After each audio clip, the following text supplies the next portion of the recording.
ಕೈ ಹಿಡಿದು ನಡೆಸೋ ಬೆಂತಟ್ಟಿ ಬೆಳೆಸೋ ನಮಗಾಗಿ ಶ್ರಮಿಸೋ ಆ ದುಡಿಮೆ ಜೀವನ ಹೆಸರೊಂದಿಗೆ ಇರುವ ಬಾಳಿಗರ್ಥ ಕೊಡುವ ನೋವಿನಲು ನಗುವ ಆ ತಂದೆ ಪಯಣ ಬೇಕು ನಿನ್ನ ಅಪ್ಪುಗೆ ಒಂದೇ ಒಂದು ಅಪ್ಪುಗೆ ಅಪ್ಪ ನನ್ನ ಪಾಲಿಗೆ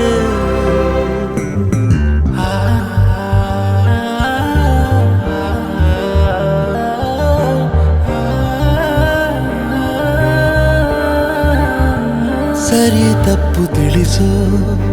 ಸಂಸ್ಕಾರ ಕಲಿಸೋ ಸಂಸಾರ ಉಳಿಸೋ ದಿನಚರಿಯೇ ಜೀವನ ನೆನೆದಾಗ ಸಿಗುವ ತಡವಾಗಿ ಬರುವ ನೆರಳಾಗಿ ತನುಮನವ ಅರ್ಪಿಸುವ ಪಯಣ ಬೇಕು ನಿನ್ನ